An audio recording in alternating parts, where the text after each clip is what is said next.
Kenapa? Oke, please nanti. Iya. Ini kalau ini tuh nggak jadi. Apa? Udah recording. Aku tadi ini mana? Kayaknya aku udah dulu. Di record kan? Record ya.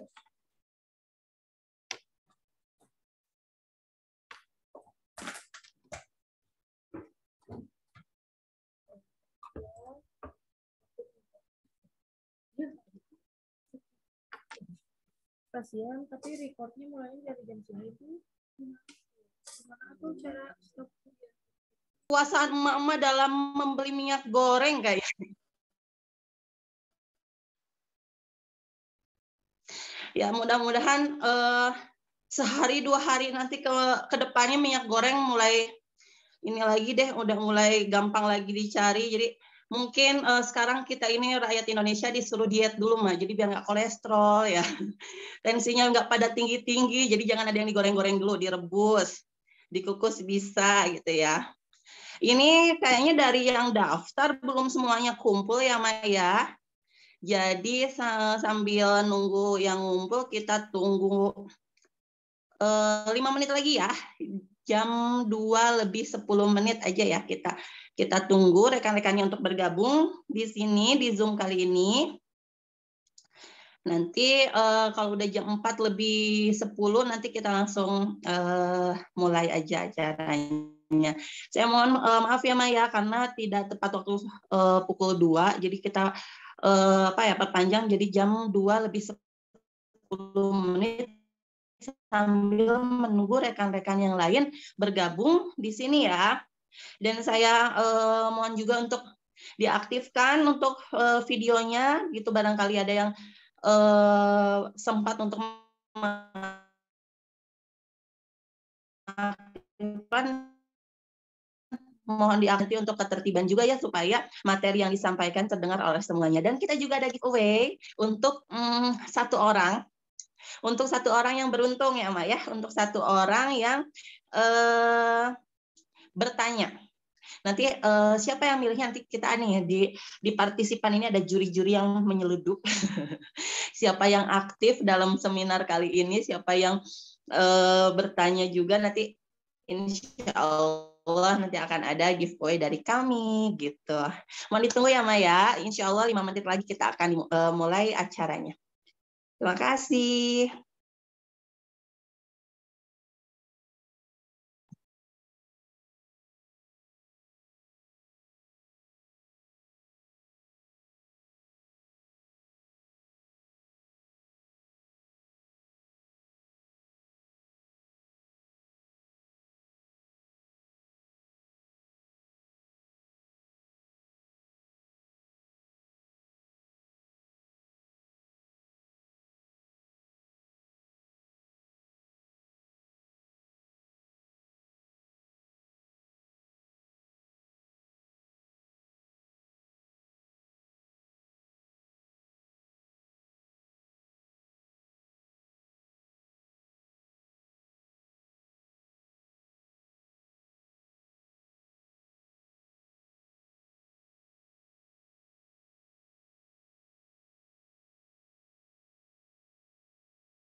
Ke pokok pembahasan, tak kenal maka tak sayang ya, berarti perkenalkan nama saya Ahmad Fauzi Ma'luf.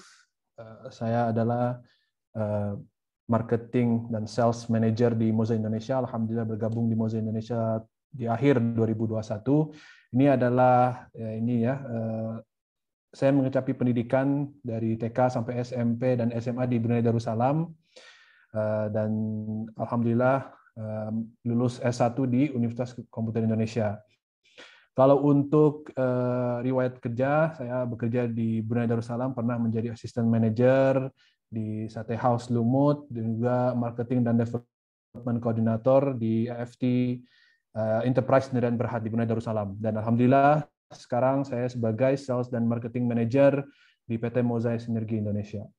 Oke, teruskan lanjut.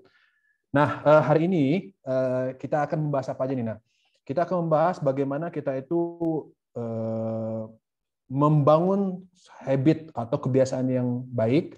Itu ada 4 poin. Yaitu yang pertama adalah untuk membantu mengawali kebiasaan baik dan menghentikan kebiasaan buruk. Nih, kalau Bapak Ibu yang ingin memulai awal tahun 2022 nih, mungkin di bulan Februari ya, tapi masih termasuk awal tahun ya, untuk membiasakan dengan kebiasaan baik untuk diri Bapak Ibu atau anak atau keluarga, boleh nih dengan hari ini kita akan belajar bersama-sama. Ataupun untuk menghentikan kebiasaan yang buruk, boleh juga. Di sini juga ada, kita akan belajar bagaimana sih caranya. Nah, yang kedua, kita akan belajar bagaimana dampak kebiasaan kecil sehari-hari ini berdampak untuk masa depan. Jadi mungkin kita merasa bahwa kalau hal-hal yang kecil itu tidak berdampak signifikan, tapi kita hari ini akan belajar bagaimana justru ini akan menjadi dampak yang sangat signifikan. Terus yang ketiga, kita akan mempelajari untuk memperbaiki sistem untuk membuang kebiasaan yang buruk. Dan yang terakhir adalah membantu mengubah kebiasaan dan membawa hidup Bapak Ibu dan kita bersama ke tingkat yang lebih tinggi lagi. Jadi sekarang sudah bagus ya kehidupan atau kualitas kehidupannya, insya Allah. Mudah-mudahan sesudah akhirnya seminar online ini kita bisa membawa tingkat selangkah lebih baik lagi, itu alhamdulillah rabbil alamin ya. Oke, terus langsung saja. Mengapa kebiasaan kecil dapat membuat perbedaan yang besar? Jadi di sini kita akan belajar hal-hal yang kecil yang biasanya mungkin tidak diperhatikan Bapak Ibu atau kita sebagai umumnya, terkadang bisa membuat dampak yang lebih besar. Nah, ini ada jawabannya adalah banyak orang fokus pada hal yang salah. Mereka fokus pada tujuan akhir versus perjalanan yang diperlukan untuk sampai ke sana, dan percaya keputusan besar akan membawa mereka ke tujuan akhir. Jadi biasanya mungkin kita itu Bapak Ibu selalu ya, kalau untuk memulai sesuatu harus sesuatu yang besar. Semisal pengen dapat 200 juta, bagaimana nih untuk dapat 200 juta dalam sebulan atau dalam setahun? Berarti harus jual mobil kah? Harus jual tanah kah? Harus jual apakah? Tapi sebenarnya target kita tuh salah. Jadi ketika kita ingin mencapai suatu tujuan, kita jangan fokus ke tujuan akhirnya apa, tapi kita harus mempelajari apa cara atau bagaimana cara step by step dapatin itu. Jadi kalau end goal kita tuh duit, misal dapetin 200 juta, atau end goal kita adalah menghafal Al-Quran 30 juz, atau end goal kita itu sedekah nominalnya berapa, atau kita pengen menjadi pembisnis yang sukses, bagaimana. Nah, jadi kita tuh harus ada sistem di mana kita mengetahui cara-cara, langkah-langkah yang efektif gitu. Jadi bukan hanya fokus kepada end goal, tapi juga ke cara-caranya bagaimana. Oke. Nah, ini case tadi atau contoh kasus ya. Saya ingin menceritakan ketika pesawat ya, tujuan Brunei Jakarta. Ketika pesawat naik terbang, ketika pesawat itu tujuannya Brunei Jakarta, tapi pilot tersebut yang membawakan pesawat itu, dia geser dikit aja, bergeser dalam 3,5 derajat. Nah, dan itu sebenarnya sedikit ya, 3,5 derajat, tapi ketika landing itu tidak, kemungkinan besar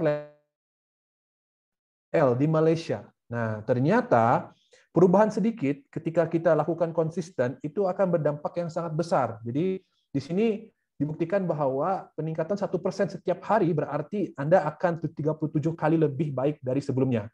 Tetapi jika Bapak Ibu menolak 1% setiap hari, akan menurun hampir ke 0. Jadi setiap hari harus ada pergerakan atau perubahan kegiatan kepada hal yang lebih baik lagi, setidaknya 1%. Jadi contoh tadi pilot tadi kan, memang tidak kelihatan 3,5%, tapi ketika di atas tersebut, pilot tersebut 3,5% dia bergeser sedikit, itu berdampak sangat nanti di map atau di peta bahwa sedikit aja geser itu udah ngaruh. Nah, sama dengan kehidupan kita. Ketika kita pengen mendapatkan hal yang baru atau kebiasaan yang baik, mencoba memulai dari hal yang paling kecil. Karena hal yang paling kecil itu berdampak sangat besar. Oke? Next slide, dapat lihat ya. Terus yang selanjutnya lagi. Nah, ini ada fotonya, ini makan pop mie ya. Aduh, saya sebut merek lagi, mohon maaf. Makan pedas sehari dengan makan pedas bertahun-tahun. Delayed consequences. Jadi apa nih intinya? Ketika kita makan pedas, Bapak Ibu, mungkin kalau sehari itu cuman kerasanya nggak ada apa-apanya. Tapi kalau orang yang makan minggu 2-3 kali, nanti akan kerasanya ketika 5 atau 3 tahun itu akan kerasa. Ada penyakit, ada sakit. Mungkin ya nozul zalik ada penyakit ya. Karena itu tadi nggak bagus buat kesehatan. Nah, ini yang dinamakan kalau bahasa Inggrisnya itu delayed consequences atau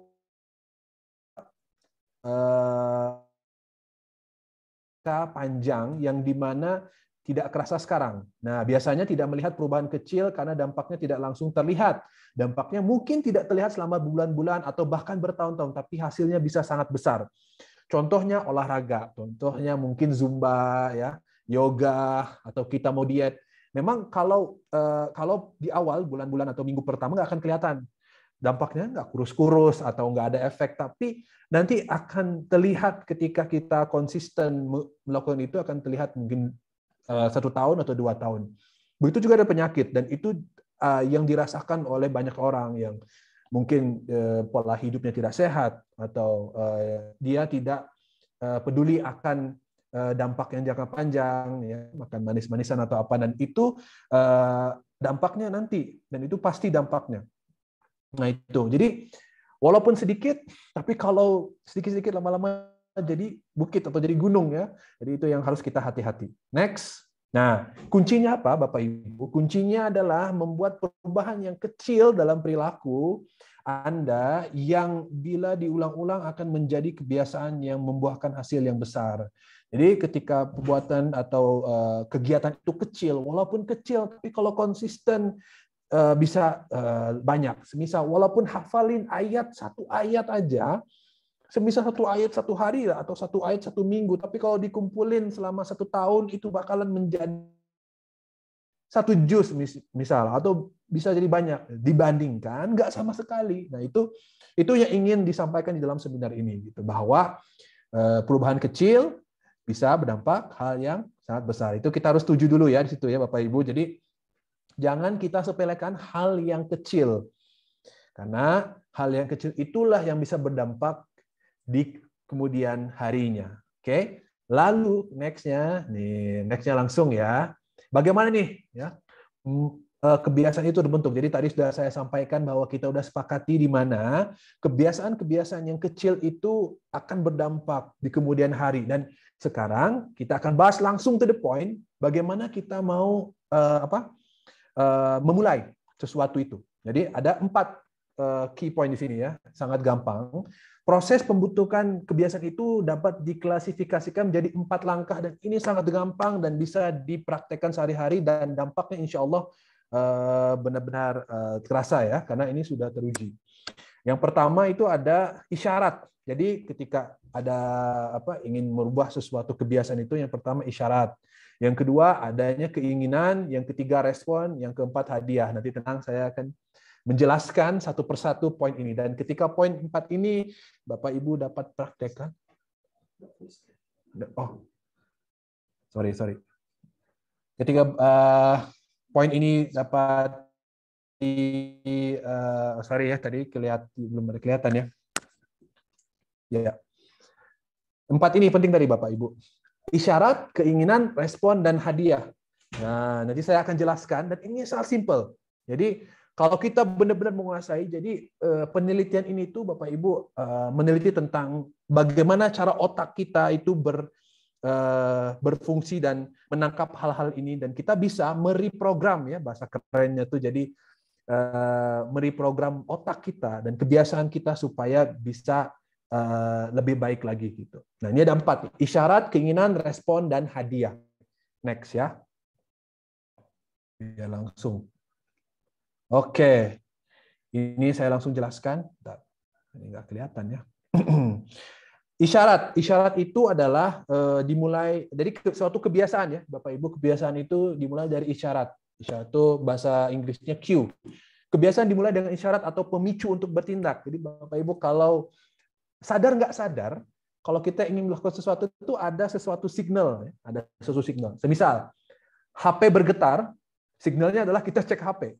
Secara tidak langsung kalau HP ada bergetar atau ada bunyi, kita langsung megang, ambil HP. Nah, itu adalah isyarat. Jadi ada yang namanya cue atau tanda.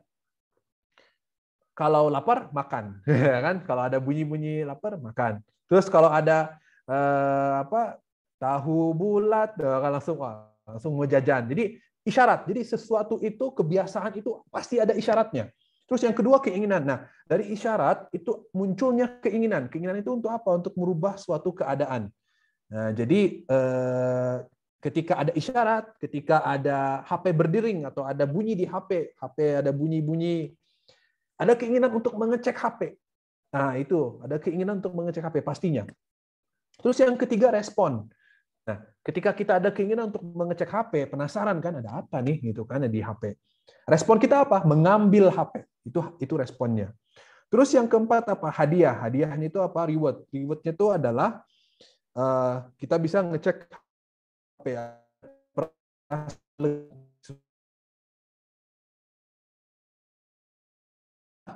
Ada sedikit problem. Nah, jadi itu ada 4 tadi, bisa kita yang tadi sudah saya bahas ya, isyarat, keinginan, respon, dan hadiah. Jadi ketika kebiasaan sesuatu itu dimulai, pasti akan ada ada isyarat tersebut ya. Dan keinginan itu ada respon dari suatu isyarat, pemicunya tadi yang isyarat, dan respon adalah perilaku atau kegiatan yang kita lakukan terhadap keinginan yang kita ingin, yang sudah kita inginkan. Oke? Bentar ya, saya edit dulu.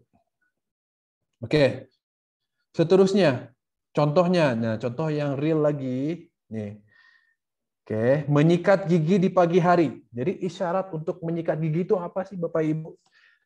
Apakah bau mulut? Nah, enggak. Terkadang kalau isyarat yang dalam penelitian adalah bukan hanya bau mulut, tapi terkadang isyarat Anda itu adalah makan, sarapan, atau minum kopi. Ketika kita makan atau minum, atau ketika kita merasa tidak nyaman di dalam mulut, kita ada keinginan untuk merasa segar dan bersih, dan respon kita itu biasanya adalah untuk menuju wastafel, kamar mandi, dan menyiapkan sikat gigi. Hadiah Anda adalah mulut yang terasa segar dan membuat Bapak Ibu siap menjalani hari. Jadi itu contohnya adalah berus gigi ya. Terus next. Nah, kalau sudah kita ketahui nih, Bapak Ibu udah ketahui ya, tadi saya udah menjelaskan bahwa ada 4 poin, yaitu isyarat, keinginan, respon, dan hadiah. 4 ini kalau kita pengen mengaplikasikan menjadi kebiasaan yang baik, kita pengen memulai kebiasaan baik, kita pengen menjadi tahfiz, kita pengen menjadi pembisnis yang sukses, kita pengen banyak deal yang masuk, kita pengen closingannya banyak, kita pengen lebih hemat. Ini sangat gampang. Jadi kalau isyarat, yang menurut penelitian di dalam buku Atomic Habits itu, make it obvious, dibuat jelas. Kalau yang kedua, keinginan dibuat menarik, respon dibuat mudah, dan hadiah dibuat puas. Saya akan jelaskan. Kebiasaan ini, Bapak Ibu, itu bisa jadi kebiasaan yang buruk juga. Saya bukan ahli dokter ya, ahli tentang ini, tapi saya mempunyai definisi tentang hal yang adiktif atau habit yang nggak baik.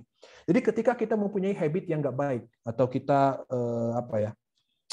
candu akan sesuatu yang tidak bagus, itu biasanya tanpa ada isyarat pun kita ada keinginan. Jadi Bapak Ibu misalnya nih, ada anak-anak nih ya yang suka main game. Bahkan HP itu udah disembunyiin, tapi tetap pengen ada rasa ingin main game. Nah, itu tadi ada tanpa ada isyarat, tanpa ada cue, kita tuh ada udah keinginan. Jadi benar-benar pengen main game. Nah, itu udah masuknya adiktif. Jadi itu udah masuknya bad habit ya. Jadi sesuatu yang kita ketagihan, tetapi itu membawa dampak yang tidak baik bagi kita atau merugikan bagi kita, sesuatu yang adiktif atau tidak bagus. Jadi kita udah masuknya kecanduan yang berlebihan. Sama seperti yang mungkin kalau kita sudah tahu ya di berita-berita banyak ya, narkoba, syabu, itu kan memang tanpa ada narkoba, bahkan narkobanya udah nggak ada, tetap dia kecanduan, ada keinginan, meskipun tidak ada isyarat. Nah, itu sudah termasuk hal yang tidak bagus. Nah, maka dari itu di sini kita bisa belajar juga tidak hanya untuk memulai kebiasaan atau habit yang baik, tapi juga untuk membuang kebiasaan yang buruk. Semisal kita suka belanja online yang berlebihan gitu ya, bukan hanya untuk kebutuhan, tapi terus belanja online. Nanti kita juga akan belajar bagaimana caranya. Oke?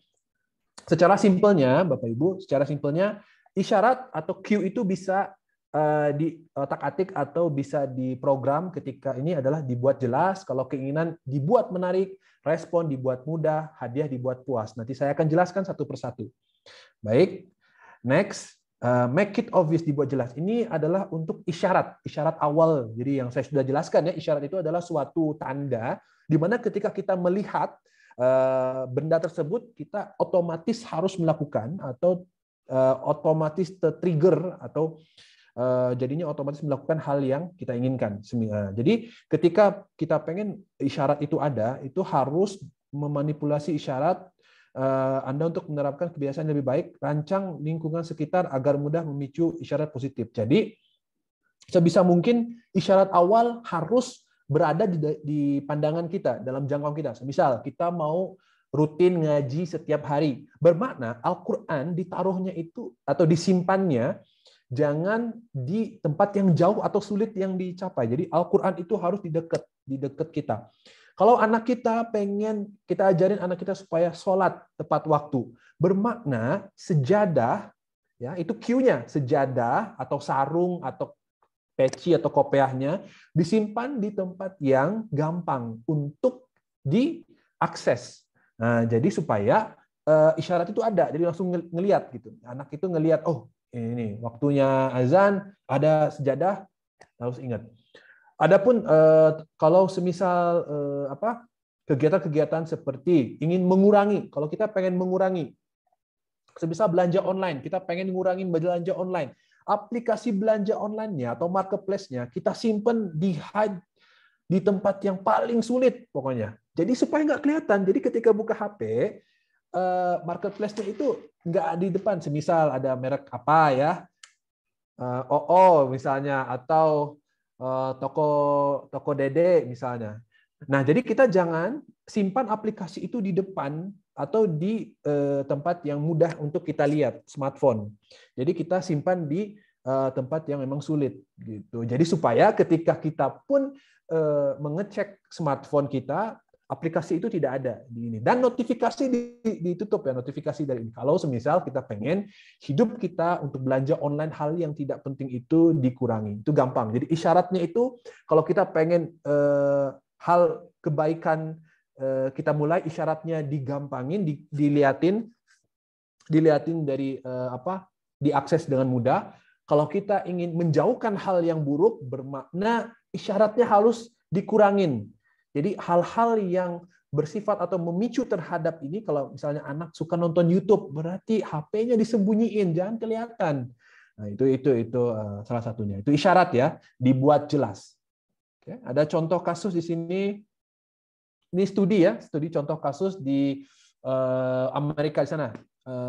Dokter perawat namanya Ann Thorndike di rumah sakit umum percaya bahwa dia dapat memperbaiki kebiasaan makan ribuan staf dan pengunjung rumah sakit hanya dengan memanipulasi lingkungan mereka. Jadi dokter ini pengen, coba kita sebagai karyawan rumah sakit harus makan makanan yang lebih sehat. Jadi dia pengen mencoba untuk memanipulasi lingkungan, tadi isyarat tadi dia kurangin. Nah, dia memutuskan untuk mengganti soda dengan air kemasan di lemari es di sebelah mesin kasir, tapi tidak juga dia berhenti di situ, dia menambahkan air kemasan di setiap tempat minuman kafeteria. Jadi intinya dia pengen semua staf di rumah sakit itu meminum air mineral yang banyak ketimbang dengan air soda atau air manis-manisan hal lain yang tidak bagus ya.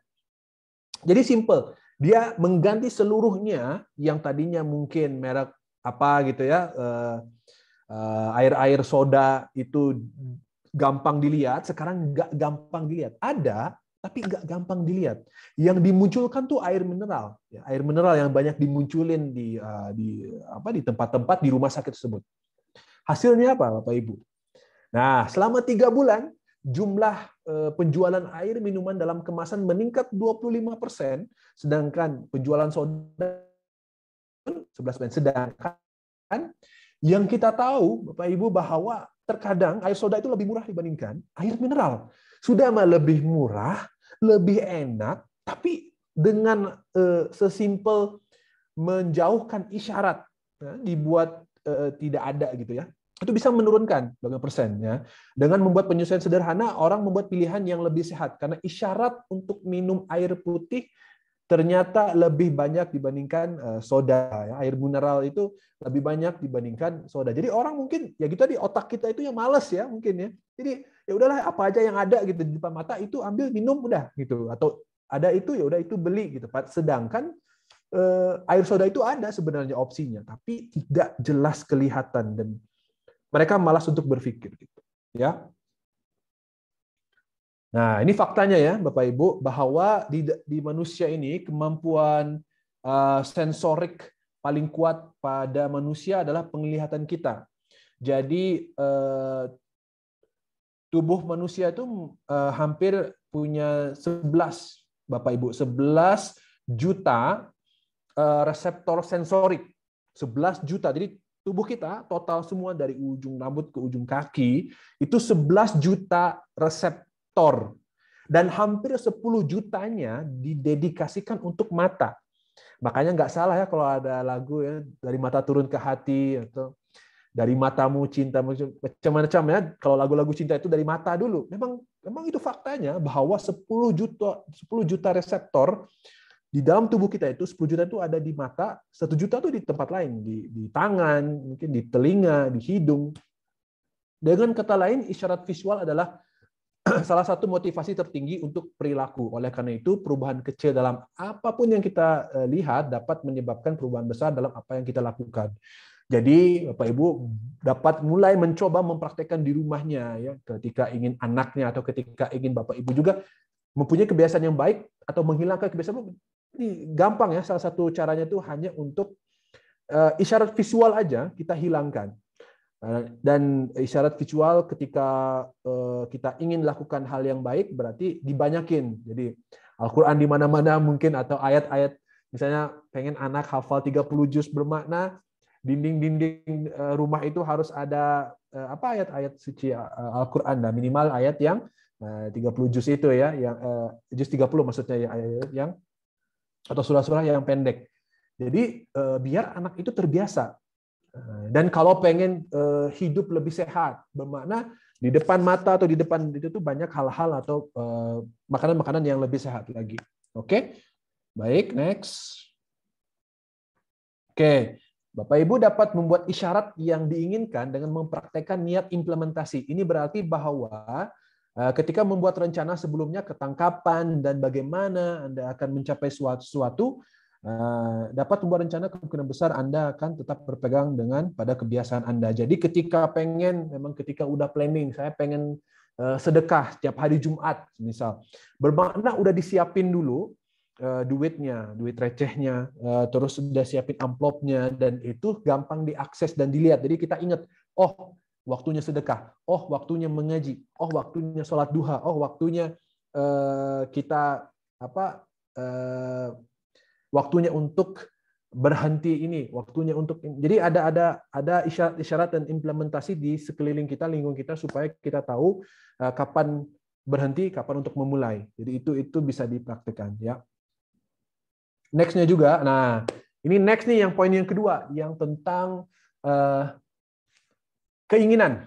Nah, keinginan. Jadi kan tadi yang pertama isyarat itu, Bapak Ibu. Jadi kalau ada isyarat, muncul apa? Keinginan. Nah, ini keinginan, make it attractive. Dibuat itu lebih menarik.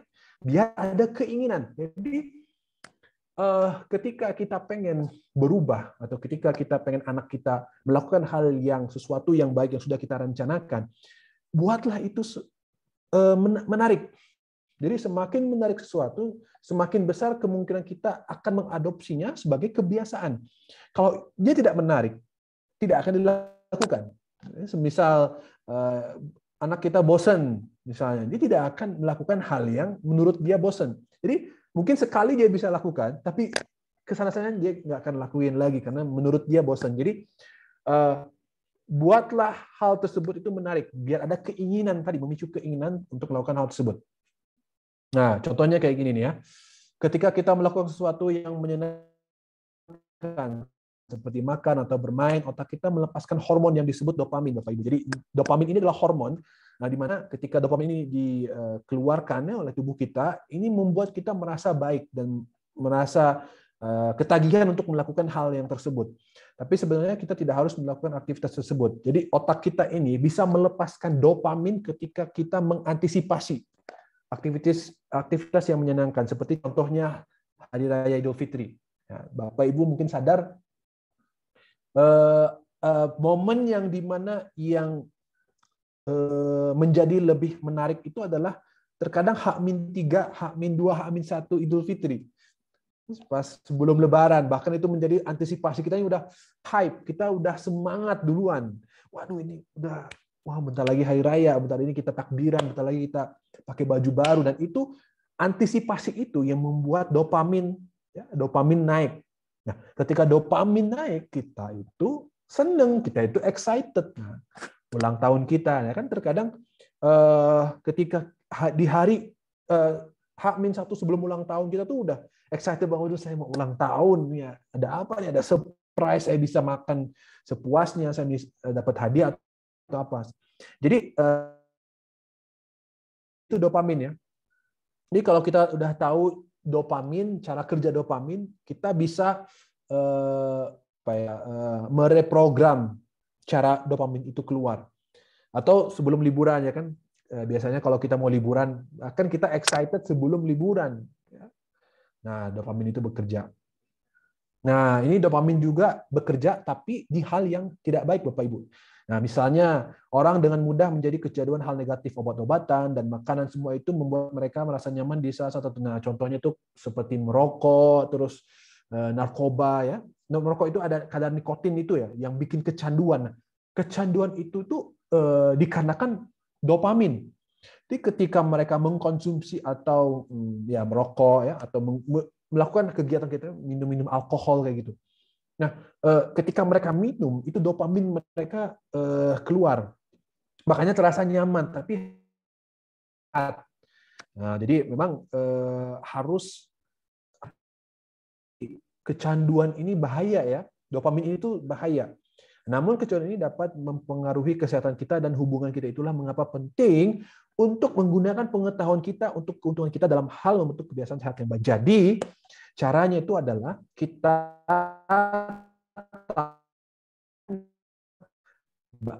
bermakna kita harus mengubah cara pikir dan lingkungan kita juga. Oke?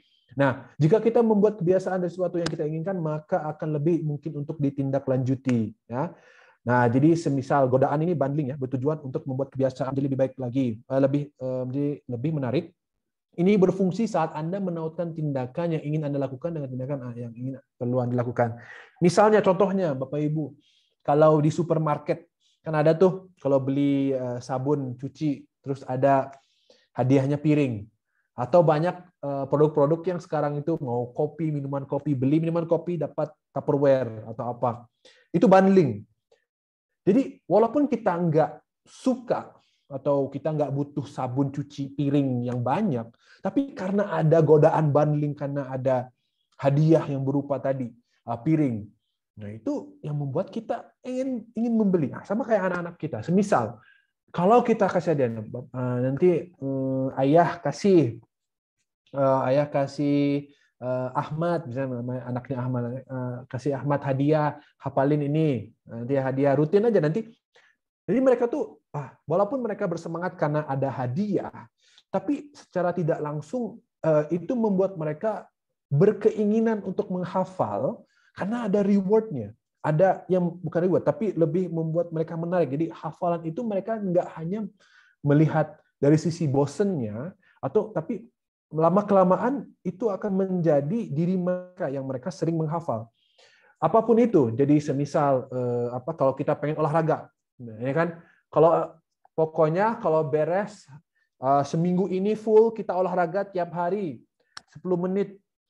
Di akhir minggu boleh makan bakso. Apa yang kita inginkan? Mau makan apa? Jadi tapi jangan juga rewardnya itu sampai terlalu berlebihan. Misal ikutan zumba sejam terus kita ngebaso, itu kan yang tadinya bakar lemak jadinya lemaknya kembali ya. Tapi sebisa mungkin bikin keinginan atau semenarik mungkin, tapi tidak juga dia menghapus effort atau waktu yang sudah kita luangkan. Jadi itu harus ada yang namanya balance, check and recheck, yang dimana boleh kita bagi reward, boleh kita membuat yang menarik, tapi harus keseimbangan gitu. Itu yang harus diinginkan. Nah, dan ini tadi sudah ya tentang isyarat. Isyarat itu apa? Isyarat itu dibuat jelas. Keinginan dibuat menarik. Ini ada respon. Respon itu make it easy, dibuat mudah. Nah, dibuat mudah. Jadi kalau kita pengen ada respon terhadap kebiasaan yang baik, bermakna harus dibikin mudah prosesnya. Kalau pengen stop kebiasaan yang buruk, harus dibikin sulit. Kalau tidak mau merokok, berarti jangan ada rokok di rumah. Kalau tidak mau, bahkan ya bisa jadi lebih sulit lagi. Kalau tidak mau makanan-makanan yang berminyak, atau kita nggak mau makanan-makanan junk food atau yang tidak bagus ya, berkolesterol tinggi, bermakna simpan makanan yang tidak bagus itu ya dipersulit, jadi lebih dalam, misal di dalam kulkas atau di tempat lemari atau apa. Makanan yang sehat itu dikedepanin, makanan yang tidak sehat dikebelakangin. Penelitian menunjukkan bahwa bahkan kita ada beda 5 atau 10 cm aja digeserin makanan yang tidak sehat tersebut, itu bisa mempengaruhi, bahkan cuma sedikit. Ya. Oke, masuk ke slide. Sebagai manusia, banyak dari kita yang termotivasi untuk melakukan apa yang mudah, ya kan? Semakin banyak energi yang dibutuhkan, tindakan tersebut semakin kecil kemungkinan kita untuk mengulanginya. Tentu saja, membuat kebiasaan yang sulit menjadi mudah tampak mustahil. Tetapi ada banyak tips dan trik yang membuat kebiasaan yang paling sulit menjadi mudah. Nah, tadi ya yang sudah saya sampaikan bahwa ketika hal itu sangat mudah, ketika kita misalnya pengen olahraga, pengen main badminton, pengen sering lari, nah make it easy. Jadi step by step atau proses di mana kita ingin melakukan hal tersebut itu udah diringkaskan, udah dibikin gampang gitu supaya kita mudah untuk melakukan atau responnya. Oke, contoh di selanjutnya ya Bapak Ibu, di University of Florida. Jadi ada profesor di University Florida itu menugaskan mahasiswa film dan fotografinya sebuah proyek di akhir semester. Jadi ada proyek nih atau ada tugas ya. Tugas akhir untuk mahasiswa di jurusan tersebut. Untuk memulai, dia membagi mahasiswa tersebut menjadi 2 kelompok. Jadi ada 2 kelompok. Profesor itu membagi jadi 2 kelompok. Kelompok pertama diberitahu bahwa nilai mereka tergantung pada jumlah foto yang mereka kirimkan. Jadi ada 2 kelompok. Satu kelompok, profesor itu atau dosen itu bilang, kalau mereka mengirimkan 100 foto, maka mendapatkan nilai A. Kalau mereka mengirimkan 90 foto, dapat nilai B, 80 dapat nilai C, dan seterusnya. Namun, kelompok yang kedua ini akan dinilai berdasarkan hanya foto. Jadi, Satu kelompok semakin banyak dia ngirim foto tersebut, semakin satu kelompok satu foto aja. Yang penting foto-foto itu harus bagus, nilainya tergantung kualitas foto tersebut. Nah, menurut Bapak Ibu nih, menurut Bapak Ibu kelompok mana yang memperoleh nilai lebih baik di akhir semester? Nah, kan tadi ada 2 kelompok nih. Satu kirim 100 dapat A. Pokoknya kirim 100 aja dapat A. Nggak peduli foto kayak gimana, pokoknya kirim 100 dapat A. Yang satu, yang kelompok lainnya, kirim 1 foto aja selama akhir semester itu foto, tapi harus berkualitas tinggi sehingga nilai itu ditentuin dari 1 foto tersebut. Nah, kira-kira nih mana nih yang peroleh nilai lebih baik lagi di akhir semester? Coba ya kita cek. Ternyata kelompok kuantitas. Jadi ternyata kelompok yang membagikan foto lebih banyak dia dapat nilai yang lebih bagus. Kenapa nih? Kenapa? Karena kelompok kuantitas atau yang membagi kuantiti yang paling banyak mampu mengasah kemampuannya dengan membuat ratusan foto. Ratusan foto, sedangkan kelompok kualitas menghabiskan waktu hanya untuk menyempurnakan 1 foto aja. Jadi males-malesan lah. Nah, cuma 1 foto, karena itu cuma 1 foto, gampang nantilah. Nanti. Sedangkan yang kelompok yang harus ngirim sebanyak-banyaknya, mereka itu tiap hari mungkin 10, 10, 10, atau bahkan lebih dari itu. Sehingga mereka ngirim banyak, sehingga mereka udah terlatih untuk foto hal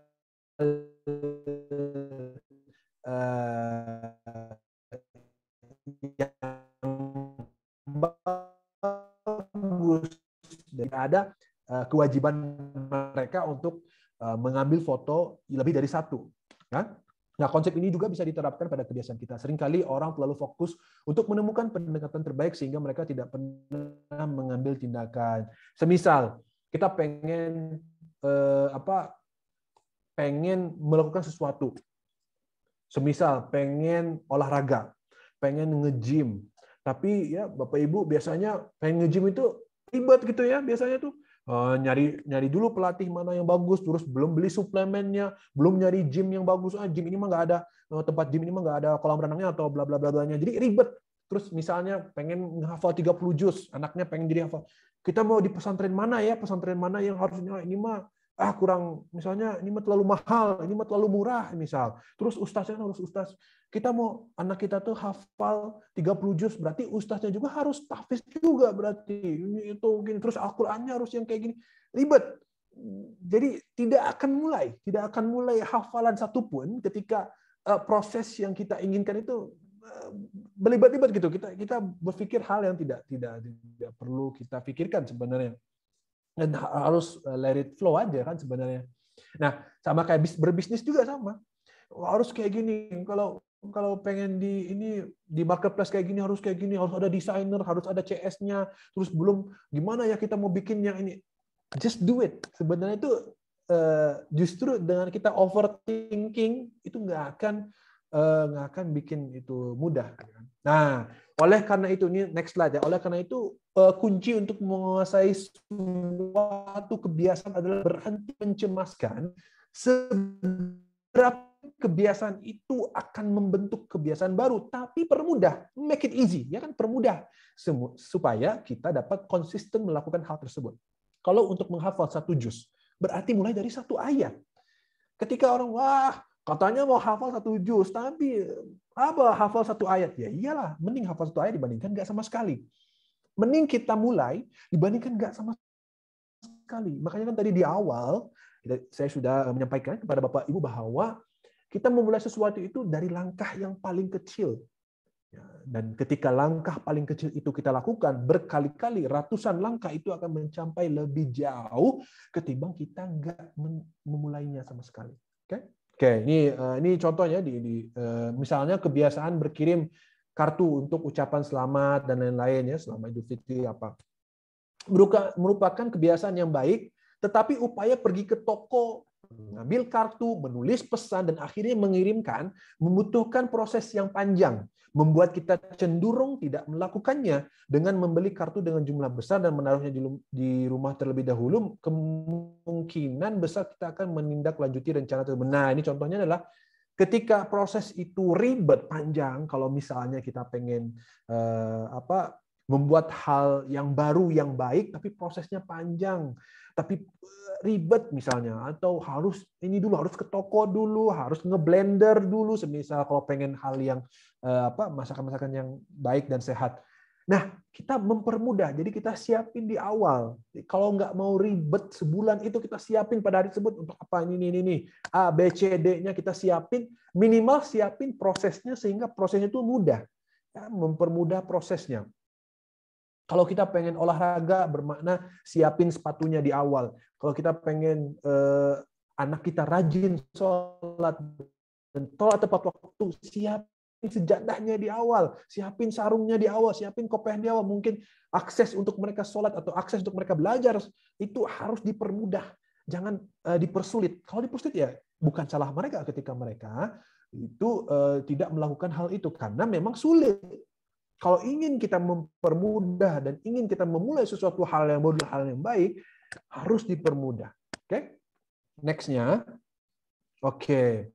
Nah, Anda, Bapak Ibu dapat menggunakan alat ini untuk menghentikan kebiasaan buruk juga. Cara terbaik untuk menghentikan kebiasaan buruk adalah dengan membuatnya tidak praktis untuk dilakukan. Nah, jadi kalau hal yang buruk, terbalik ya, kalau yang tadi hal yang baik itu kita buatnya lebih mudah, kalau hal yang buruk kita membuatnya lebih tidak praktis, sulit. Misalnya, ketika kebiasaan buruk menonton TV setelah pulang kerja, atau anak kebiasaan nonton TV terus atau nonton YouTube terus, nah Anda akan jauh lebih kecil kemungkinannya untuk melakukan upaya tersebut untuk menemukan kebiasaan baru yang lebih sehat. Jadi cabut kabel TV dan cabut baterai remote. Ketika dicabut, nah Anda kan jauh lebih kecil kemungkinannya untuk melakukan upaya untuk ribet untuk pasang listriknya, terus harus baterainya dipasang, ribet. Udah nggak nonton. Nah itu coba deh. Dan kepada anak juga, kalau misalnya anak terlalu banyak nonton YouTube, terlalu banyak ini, diribetkan prosesnya sehingga ya udah malas lah untuk nonton YouTube. Pengen hal yang lain lagi. Jadi tapi ketika mereka malas nonton YouTube atau mereka tidak menonton TV, kita sediakan fasilitasi mereka untuk kebiasaan-kebiasaan yang baik gitu ya, jangan sampai enggak. Nah, ini cara lain untuk membuat kebiasaan baru menjadi mudah adalah dengan membuat aturan 2 menit. Nah, dasar aturannya adalah memulai dari yang kecil dan membuat kebiasaan itu mudah untuk dimulai. Jadi 2 menit. Jadi gini, ada penelitian nih Bapak Ibu yang saya baca. Ada orang ini dia pengen kurus. Jadi cuman dia pengen simple. Jadi dia aturan yang dibuat sama orang ini dan pelatihnya adalah sehari minimal sekali 5 menit aja di gym. Dia pergi ke gym 5 menit, habis itu dia pulang. Sepertinya lucu ya, nggak akan mungkin kita di awal 5 menit di gym gitu kan. Nggak akan mungkin dia kurus karena cuma 5 menit di gym. Ngapain di gym 5 menit? Nongkrong duduk udah pulang. Ternyata dia berhasil menurunkan berat badannya, dan hasil dari penelitian tersebut itu apa? Ternyata gini, masalahnya itu bukan di waktu dia di gym, tapi konsistensi ketika dia terus-terusan ke gym 5 menit aja. Bahkan itu dia menjadi orang yang sering ke gym. Terkadang Bapak Ibu kita lupa ya terhadap goals di akhir kita. Semisal, kita pengen anak kita menjadi penghafal. Kita pengen anak kita minimal sholat tepat waktu. Kita pengen diri kita untuk misalnya membuat hal-hal yang positif. Tapi kita lupa terkadang bukan tentang menjadi orang tersebut, tapi konsistensi. Apakah kita di hari yang paling buruk pun kita masih konsisten gitu. Misal orang tadi yang di gym 5 menit, berarti walaupun hujan badai pun dia harus ke gym 5 menit. Jadi kan effortnya lebih. Jadi itu mulai terbentuk dalam diri dia bahwa walaupun hujan, walaupun panas, walaupun misalnya macet, dia harus nge-gym minimal 5 menit. Kan itu gampang ya. Sama kayak gini. Ketika kita ingin menghafal sesuatu, ketika kita ingin melakukan hal yang baik, kita lupa bahwa sebenarnya end goal-nya memang untuk menghafal. End goal-nya memang untuk kita lebih hemat. Memang kita untuk itu. Tapi kan ada cara-cara yang dimana membuat kita itu jadi pribadi yang disiplin. Kalau udah disiplin, walaupun kita lagi sakit, kita akan menghafal. Walaupun anak kita lagi sibuk, dia akan sholat tepat waktu. Kenapa? Karena dia udah disiplin. Kalau dia nggak disiplin dan dia targetnya adalah nggak jelas gitu ya, targetnya harus kayak gini dan dia juga ribet mikirnya, nggak akan mudah. Jadi maka dari itu aturan yang dibikin di dalam ini itu adalah 2 menit. Jadi bikin semuanya 2 menit. Mau hafal 2 menit, mau ngaji 2 menit. Misal kalau untuk belajar baru ya. Jadi proses pembuka Al-Quran, dia baca sebentar, itu menjadi dia termotivasi dan juga dia terbiasa untuk membuka Al-Quran. Jadi 2 menit aja. Terus nge-gym misalnya 2 menit. Terus misalnya olahraga 2 menit aja Bapak Ibu, nggak usah 30 menit atau 2 menit aja dulu. Tapi konsisten. Jadi supaya ini membentuk kedisiplinan dan itu akan tertanam di jiwa kita. Oke. Dengan memecah kebiasaan menjadi langkah-langkah kecil, Anda membuat kebiasaan lebih mudah terbentuk, yang berarti Anda lebih mungkin untuk membentuk kebiasaan jangka panjang. Jadi ketika itu dipermudah dan itu di breakdown sehingga 2 menit ya, tapi itu konsisten dan nanti dari 2 menit tersebut bisa jadi 3 menit, 3 menit tersebut jadi bisa 4 menit, 5 menit ketika sudah terbiasa. Dan itu lebih baik dari enggak sama sekali. Nah, itu ya. Ini terakhir, Bapak Ibu ya. Make it satisfying, dibuat puas. Jadi, tadi kan isyarat ya, keinginan, respon, hadiah. Nah, ini hadiah. Ini poin untuk hadiah yaitu harus dibuat puas, make it satisfying. Langkah terakhir untuk membuat kebiasaan jangka panjang adalah membuatnya memuaskan. Otak kita dirancang untuk lebih memilih kepuasan langsung dan melupakan konsekuensi yang tertunda. Rokok tadi ya, kita udah contohin rokok tadi. Rokok tadi itu ketika orang merokok, otak kita tuh kenapa suka merokok? Misal yang sudah ketagihan merokok. Karena otak kita tuh lebih memilih kepuasan. Kalau udah rokok kan, wah puas langsung kan, ya enak gitu ya. Melupakan konsekuensi tertunda. Padahal efek buruknya ketika kita merokok itu ya, efek buruk itu adalah di 20 tahun atau 10 tahun akan datang itu akan ada penyakit. Jadi itu sama dengan makan pedas yang sering-sering gitu ya. Terus makan hal-hal yang tidak baik itu sama. Jadi konsekuensinya tertunda. Tapi otak pengen, suka karena itu ada kepuasan langsung. Maka dari itu ketika kita pengen membuat kebiasaan yang baik itu harus reward-nya itu harus cepat. Nah, contohnya ya, ini studi kasus Bapak Ibu, perusahaan yang sukses memahami konsep ini dan menggunakan untuk keuntungan mereka. Misalnya pabrik pasta gigi. Nah, ini pabrik pasta gigi yang suka sikat gigi pasti suka nih ya. Melihat sukses besar ketika mereka menambahkan mint ke produk mereka. Mint memungkinkan orang untuk menikmati tindakan menyikat gigi karena menambah rasa segar minty yang memuaskan. Jadi Bapak Ibu, sadar nggak kalau kita sikat gigi, itu kan ada bau-bau mint ya, bau daun mint.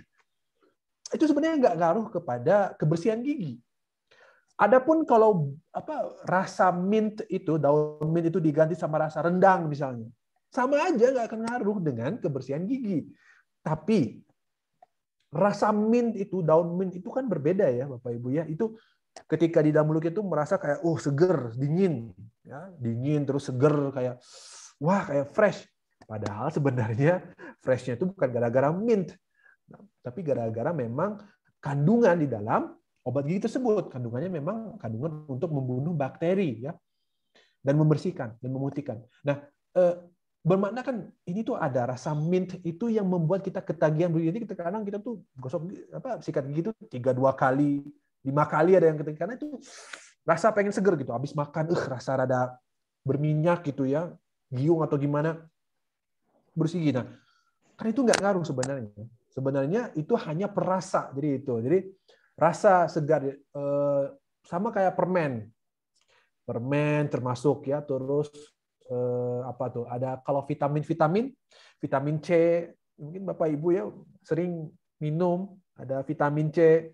Kan itu ada rasa-rasa lemon ya. Sebenarnya rasa itu nggak perlu ada. Wah, maksudnya rasa vitamin C aja ya. Karena nutrisi vitamin C itu nggak punya rasa. Rasa itu dibikin oleh manufaktur kesehatan itu untuk, jadi kita kerasa ini kayaknya udah masuk nih vitamin C gitu. Tapi sebenarnya nggak ada rasa juga. Yang penting itu adalah kandungannya ya. Nah itu penting. Nah jika pengalamannya tidak memuaskan, mungkin kita tidak akan mengulangi kegiatan tersebut. Jadi jika rasa sikat gigi, obat gigi tersebut nggak ada minty, atau jika vitamin C itu nggak ada rasa kayak lemon-lemonnya, kita nggak akan ada vitamin C, nggak ada rasa lemon. Kok ini vitamin C atau bukan nih? Udah, jangan beli lagi lah, beli yang lebih ada rasa lemonnya. Padahal kandungan lemonnya atau kandungan vitamin C-nya sama aja. Gitu. Karena vitamin C itu bukan hanya di lemon ya, jadi ada di banyak buah lainnya. Kemana sih Dedek? Nah, terakhir ini terakhir Bapak Ibu dari habit tracking. Jadi terakhir kalau sudah Bapak Ibu tadi implementasi 4 itu ya, cue atau isyarat, terus acan meren pada mamulan keinginan, respon, dan juga hadiah. Itu kan kebiasaan, tapi terakhirnya adalah harus pentingnya melacak kebiasaan. Jadi untuk memberikan kepuasan tadi itu ya, yang saya sudah sampaikan bahwa kan kita tuh manusia yang ingin ada kepuasan ya. Kenapa juga orang suka narkoba gitu, artis terjebak narkoba, terus merokok, itu ada kepuasan. Nah, kepuasan untuk kebiasaan yang baik, habit yang baik itu nggak ada sebenarnya, karena dirasakannya itu berbulan-bulan bahkan bertahun-tahun baru kerasa, oh seger ya ternyata kalau nggak makan gorengan, lebih ringan ya kalau olahraga, itu kerasa bulan-bulan gitu. Jadi untuk memberikan kepuasan ketika bukti visual terlihat dan memastikan di dalam jalur target yang ingin dicapai, itu ada di melacak tadi, penting melacak. Nah, melacak ini kayak gimana? Ini ada contohnya ya, Bapak Ibu, ini dolar Amerika ya, dolar Amerika. Namanya tuh Benjamin Franklin. Ini tuh adalah founding father atau bapak Amerika Serikat. Kalau kita tuh presiden ini awalnya lah gitu ya. Ini Franklin. Franklin ini buku catatan kemana-mana, memastikan setiap dia melakukan progres yang dia inginkan, dia mencatat dalam buku catatan pribadinya. Benjamin Franklin ini, Bapak Ibu, ini mukanya ini, muka Benjamin Franklin ada di uang dolar Amerika yang 100 dolar. Paling tinggi itu ada sampai detik ini, karena dia saking tertibnya. Nah, beli saja itu membawa buku catatan kemana-mana Bapak Ibu, jadi untuk merekod. Nah, teknik yang paling sederhana adalah menggunakan kalender. Mohon maaf Kang Fauzi, mohon maaf untuk Mbak Intan, mohon dimatikan mikrofonnya Mbak Intan ya. Oh ya. Atau Kang Fauzi boleh tolong dibantu dimatikan mikrofon peserta yang lupa untuk dimatikan. Mohon dibantu Kang. Di mana? Ini.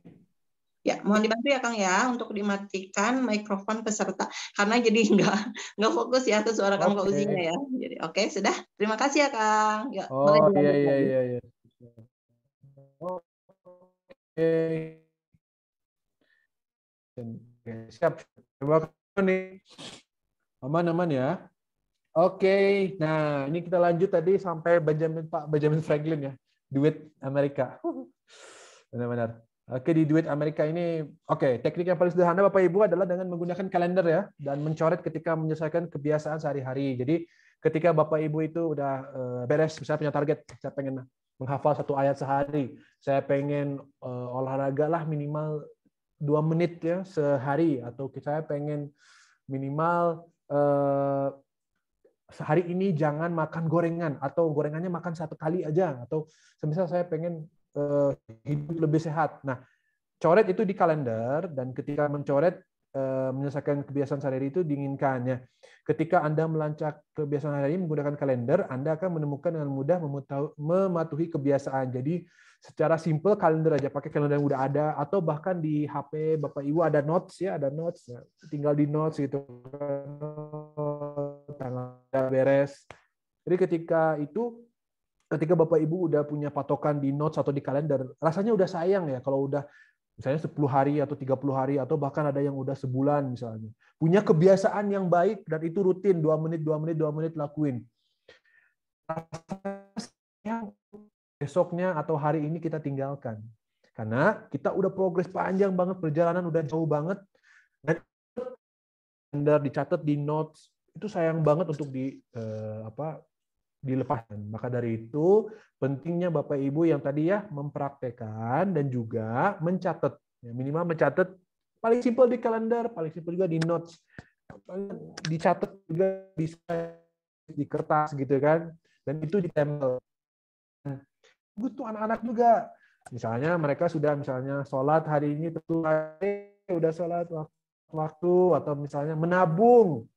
Misalnya anak kita untuk supaya anak kita belajar nabung. Nah, sehari itu nabung 1.000 juga nggak apa-apa, 500 perak juga apa. Tapi kelihatan. Jadi anak tersebut melihat, oh saya udah nabung nih. Besok saya nabung pasti. Tunjukkan orang yang punya target untuk kebiasaan baik, mau itu menurunkan berat badan, baik itu pengen hidup sehat, baik itu dia pengen mulai kebiasaan baru, belajar baru, menghafal apapun, kalau direkod, kalau ditulis ya dan ditunjukin ke anak dan juga ditempel gitu, orang yang melakukan rekaman atau lebih sukses bandingkan orang yang tidak makeup sama sekali. Jadi pentingnya tadi belajar 4 tips tadi, dan juga terakhir itu harus direkap atau harus dicatat di catatan atau di kalender. Sangat penting sekali.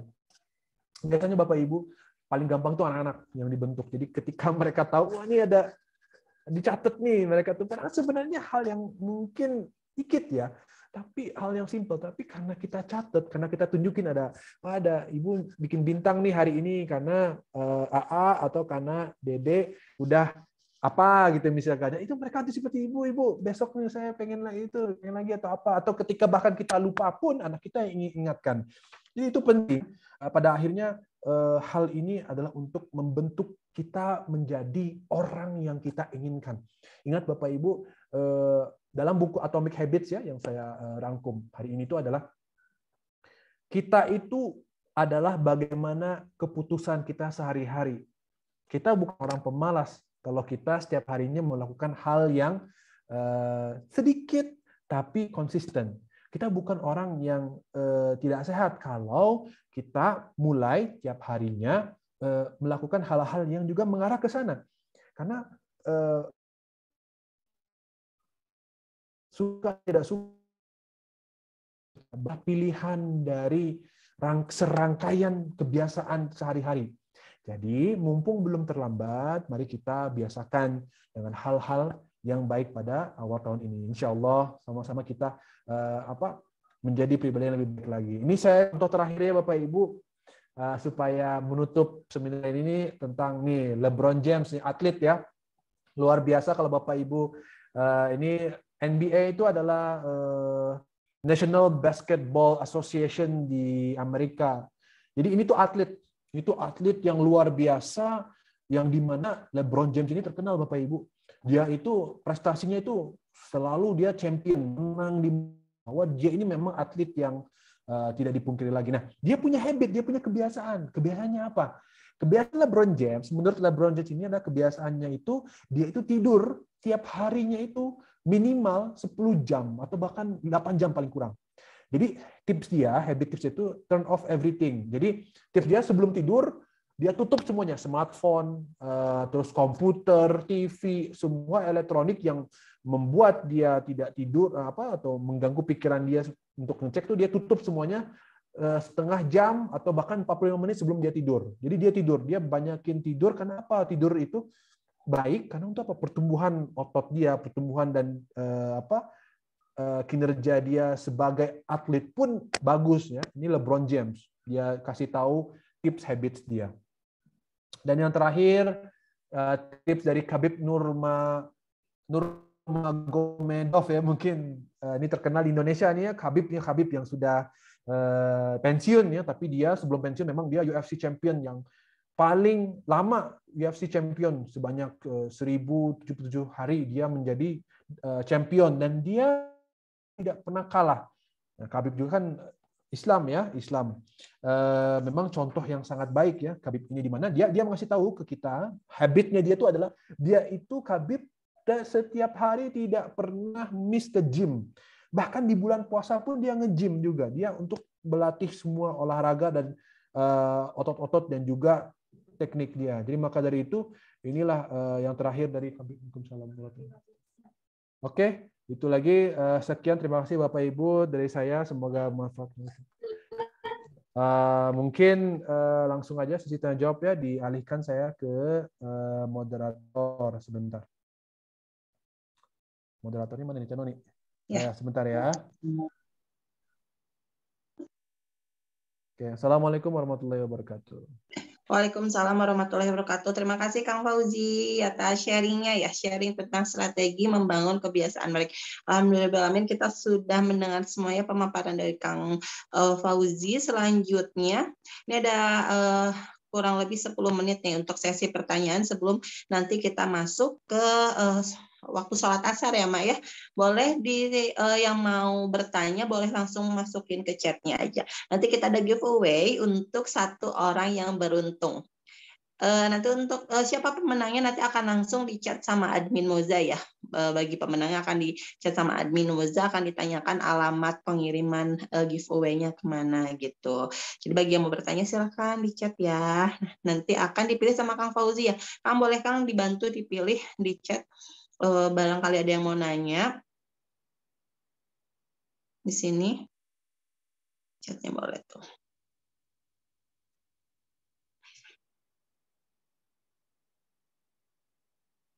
Tuh katanya Mbak Ilma tuh, Assalamualaikum Kang, mau tanya untuk kebiasaan itu bagaimana caranya untuk nggak bad mood, katanya untuk bad mood, walaupun sudah dicatat. Oh jadi kadang kalau lagi mau membentuk kebiasaan yang baik itu, kadang suka bad mood, meren gitu ya Teh Ilma ya.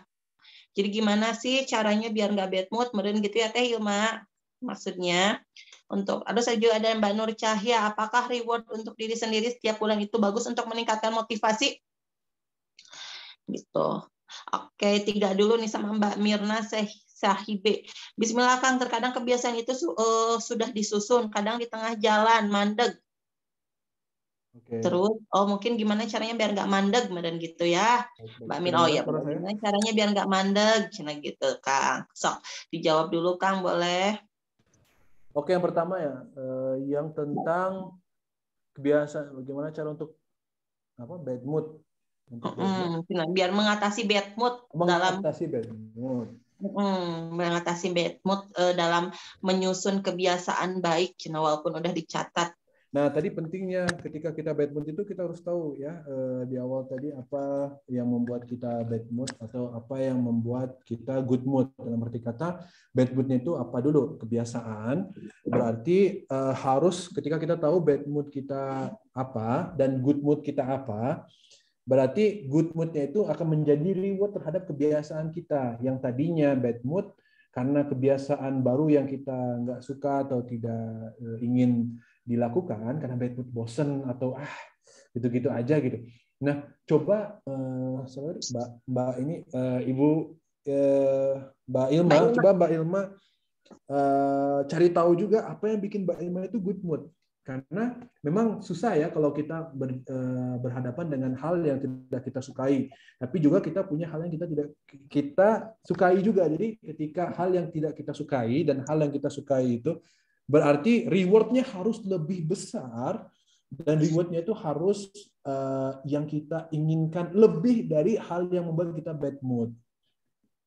Itu yang diajarkan di dalam buku Atomic Habits ini. Jadi memang bad mood itu tidak bisa dipungkiri ya, karena hal yang baik itu terkadang tapi suatu reward sistem yang dimana itu ada hal yang kita good mood itu yang bikin menjadi reward-nya. Nah, itu Mbak Ilma sendiri yang tahu ya kan. Tapi secara ringkasnya dan secara rangkaiannya itu kayak gitu. Jadi walaupun kita bad mood nih, ada hal yang bikin kita mood banget nih, mood booster misalnya ya. Nah, itu yang dijadikan reward-nya. Dan itu kita, misalnya gini, ada orang yang nggak suka lari di treadmill. Tapi cara dalam buku ini tuh cara dia mengantisipasi itu adalah dia suka nonton TV nih. Jadi si TV itu dia di depan treadmill-nya atau misal apa atau hal-hal yang dia sukai. Itu secara ringkasnya. Next-nya waktunya. Next apa?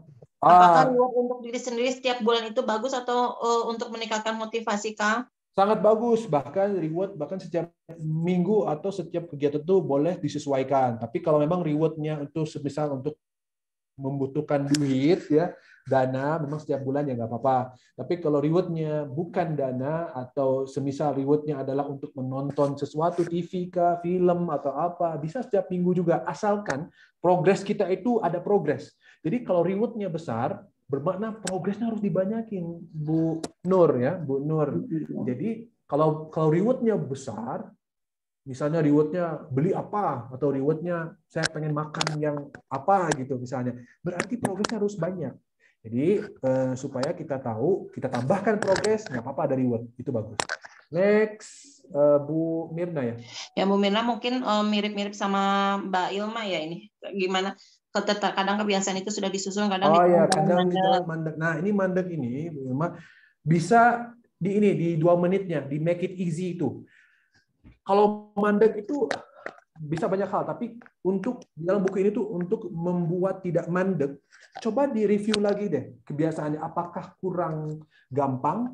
Apakah kurang atraktif? Apakah kurang kurang easy atau kurang jelas di mana? Biasanya itu kurang easy sih. Jadi sih kalau memang itu ribet misalnya, dipendekin aja waktunya, bahkan sampai 2 menit. Yang kita ingin bentuk adalah yang pertama-tama ya, proses itu adalah kedisiplinan untuk stick to the plan. Jadi biasakan kebiasaan baik walaupun dia sebentar. Disiplinkan dulu kita untuk ditanamkan diri sehingga ketika nanti Mbak Nur itu menambah kebiasaan baik, udah terbiasa. Itu dulu mungkin dari saya. Ya, terus ini ada dari Mbak Intan Tani, aku sering melenceng teh meski sudah dijadwalkan. Tipsnya gimana katanya? Ketika melenceng sudah dijadwalkan, di sini tuh ada yang saya belum sampaikan ya, di akhir itu ada yang namanya, kan tadi hadiah, ada namanya punishment. Jadi ketika kita punya kebiasaan baik dan kita tidak ingin itu dilewatkan dan kita sering dilewatkan, coba ada reward punishment. Punishment itu adalah suatu tindakan yang jadi supaya kita tuh jerak, gitu. Dia tidak akan dilanggar lagi. Dan itu punishment nggak usah gede-gede, tapi ada hal yang membuat kita itu, ya udah kalau kita harus bikin konsekuensi di diri sendiri atau dengan pasangan kita atau dengan anak kita. Misal kalau ibu yang melanggar, berarti ibu yang ini ya diingetin ya. Jadi kita juga akan ada rasa malu dan ada rasa bahwa kalau kita melanggar ini ada punishment-nya. Dalam buku ini tuh pada akhirnya tuh dibilang bahwa kalau kita tidak stick to the plan, kalau kita tidak memulai kebiasaan itu dan kita langgar terus, kita harus ada sistem punishment dan itu pada diri sendiri dan itu kita harus sesuaikan gitu. Betul. Ini dari Bani Saalem, Kang. Pertanyaannya, Kang, bagaimana cara untuk bisa konsisten melakukan to-do list kita sehari-hari, apalagi punya bayi dan lain-lain? Oh iya, buku ini juga penulis buku Atomic Habits juga dia baru punya anak ya, dan dia cerita di dalam podcast itu dia bilang bahwa memang dia juga karena ada anak, dia punya kesibukan. Nah, bagi dia akan luangin waktu ketika anaknya lagi tidur atau ketika ini mulai kebiasaan itu dari hal-hal yang tadi ya, ketika kita make it easy, digampangin di 5 menit atau 2 menit aja. Cari waktu di mana anak kita udah ngurusin anak kita lagi tidur atau lagi tenang atau anak kita lagi ada yang jaga, dan kita memulai habit itu mulai dari situ, dari ketika anak kita tenang dulu dan konsisten bikin sehingga kita tahu pattern atau kita tahu waktu di mana anak kita lagi tenang dan kita bisa melakukan hal kebiasaan yang baik sehingga kebiasaan itu terbentuk lama kelamaan kita menjadi orang yang kita inginkan di dalam kebiasaan tersebut. Jadi walaupun ada bayi atau anak, cari waktu yang di mana tidak sibuk dan kalaupun tidak sibuknya waktunya sedikit, disimpelkan lagi. Balik lagi di presentasi atau seminar tadi bahwa yang penting kedisiplinan membuat atau stick to the plan ya. Jadi stick to the plan itu aja paling. Ya, satu lagi ya Kang ya, dari Mami Leli nih, namanya Leli katanya. Tanya Kang, kenapa mood pagi hari itu bisa mempengaruhi mood sampai malam hari? Sehingga terkadang kita berusaha agar mood pagi itu baik, agar seterusnya tetap baik. Karena kalau mood pagi udah ambiar, alamat deh seharian bad mood katanya. Oke, kalau mood itu berarti lebih ke apa yang men-trigger mood itu ya. Berarti gini, sebenarnya kebiasaan baik itu kan bisa dicontohkan dari hal yang lebih kecil dan menjadikan reward sendiri. Ketika mood itu kan balik ke orang-orang itu tidak semuanya nggak sama ya. Maksudnya Tete, saya, dan ini juga nggak sama apa yang bikin mood itu, dan terkadang tipe orang tuh beda-beda. Ada yang kalau udah mood jelek udah sampai akhir dia moodnya jelek. Tapi ada yang bisa diotak-atik. Nah, kalau kita tahu, nah harusnya kita melis nih apa yang menjadi jelek nih mood kita ya. Apa yang jadi? Nah, sebisa mungkin menghindari hal tersebut, dan kalau hal tersebut terjadi harus ada counter atau harus ada kebiasaan yang dimana kita paksakan meskipun kita lagi bad mood untuk merubah sifat kita. Misalnya gini, kalau memang bad mood kita rasa bahwa udah nih, kalau udah bad mood udah susah nih mau gimana.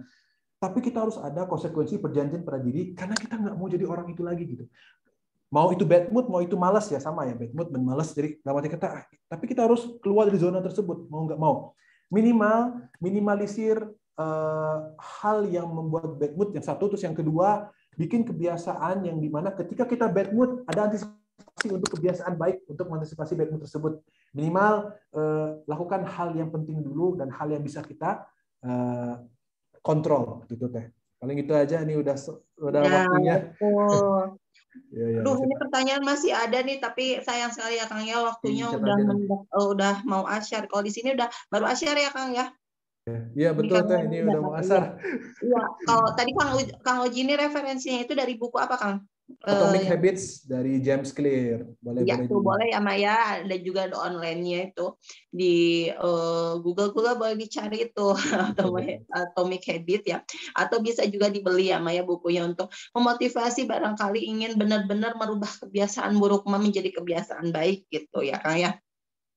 Makasih banyak nih untuk waktunya yang udah mau berkumpul di sini di Zoom, memberikan waktunya untuk Moza, dan bagi yang sudah bertanya nanti akan ada giveaway bagi yang beruntung, nanti akan di WA ya sama admin Moza gitu. Terima kasih ya, semoga kebiasaan-kebiasaan buruk kita bisa menghilang, terhempas dari badan kita, dari diri kita. Kebiasaan baik bisa nempel jadi sesuatu yang baik gitu untuk kita ya.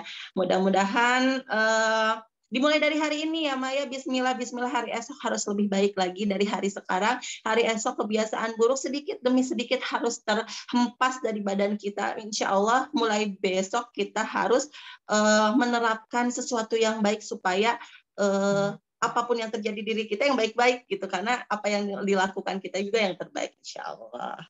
Terima kasih ya kepada Kang Uji, juga terima kasih sudah memberikan waktunya untuk sharing sama kita semua. Akhir kata, wassalamualaikum warahmatullahi wabarakatuh. Ya, sehat-sehat semuanya. Terima kasih. Waalaikumsalam. Sehat-sehat ya Maya. Saya izin live ya. Assalamualaikum. Waalaikumsalam.